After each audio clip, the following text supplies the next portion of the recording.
এসে আমাকে খুঁজেছো না বাবু? হ্যাঁ গো ডাক্তার বাবু। কেন? নালিশ করা লেগে। ওই মুকুড়া মাদার বাবু কন্ট্রোলে দোকান করেছে বলে আমাদের মাদাগুলো কিনে দিয়েছে নাকি?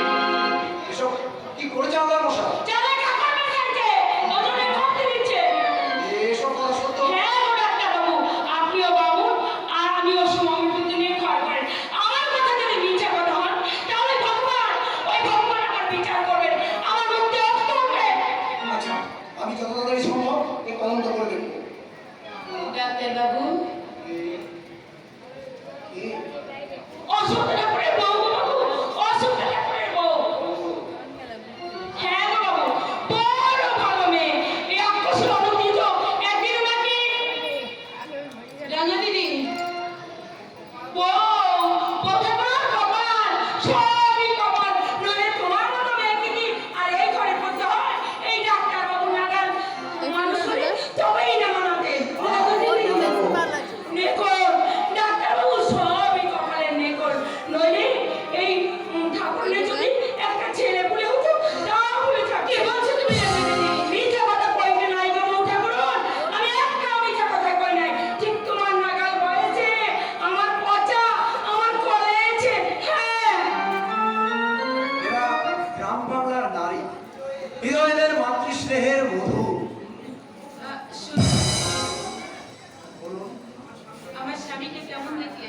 ভালো নয়, তবে সবে মাত্র ধরেছে কি টিভি। ওভাবে ভেঙে পড়বেন না। এখন আপনার ভালো চিকিৎসা হয়েছে, হয়তো চিকিৎসা করলেই সেরে যাবে। তবে দরকার ওয়েল নার্সিং, ফুল রেস্ট আর বেশ কিছু টাকা। আচ্ছা ডাক্তার বাবু কত টাকা লাগবে?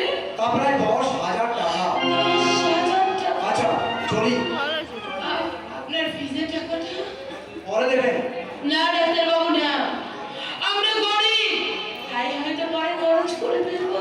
ওই তাহলে দিন।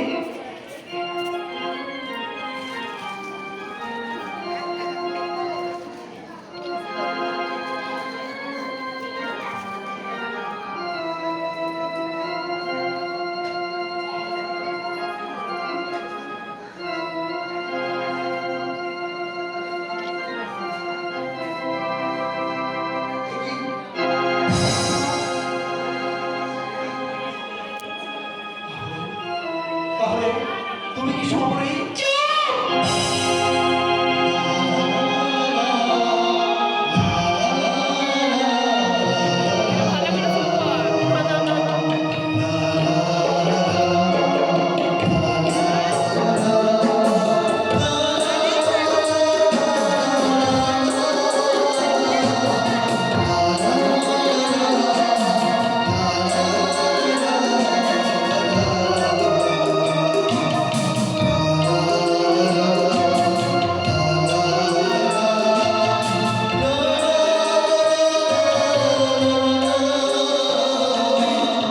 শহরের বড় স্ত্রী, তাই ওই মুখে শহরের ডাক্তার বানায় না ডাক্তার।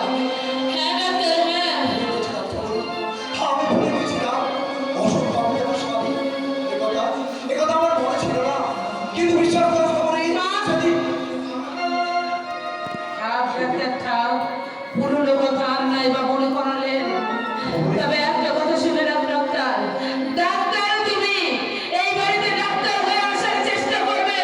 যদি দ্বিতীয় কোনো উদ্দেশ্য নিয়ে এই বাড়িতে আসার চেষ্টা করো, সেদিন দেখবে তোমার ওই চোখের সামনে এই বাড়ির দরজা চিরদিনের মতো বন্ধ করে দেবো। যা হারিয়ে গেছে তাকে আমি অন্যভাবে ফিরে পেতে চাই। তোমার স্বামী অশোক বাবুকে সুস্থ করার জন্য আমার যা কিছু করণীয় আমি করবো। না না ডাক্তার না, না এ হয় না, না না। একটা কথা মনে রেখো ডাক্তার, স্বামীর সুস্থতার জন্য আমি প্রয়োজন আমার শ্বশুরের ভিটে বিক্রি করবো। তাও যদি না হয় তাহলে রাস্তায় গিয়ে বাবুদের হাতে পায়ে বেয়ে পদে পদে ভিক্ষা করে খেয়ে নেবো। তাতে যদি আমার স্বামীর সুস্থ করতে পারি তাহলে ভেবে পারবো হাতের টাকা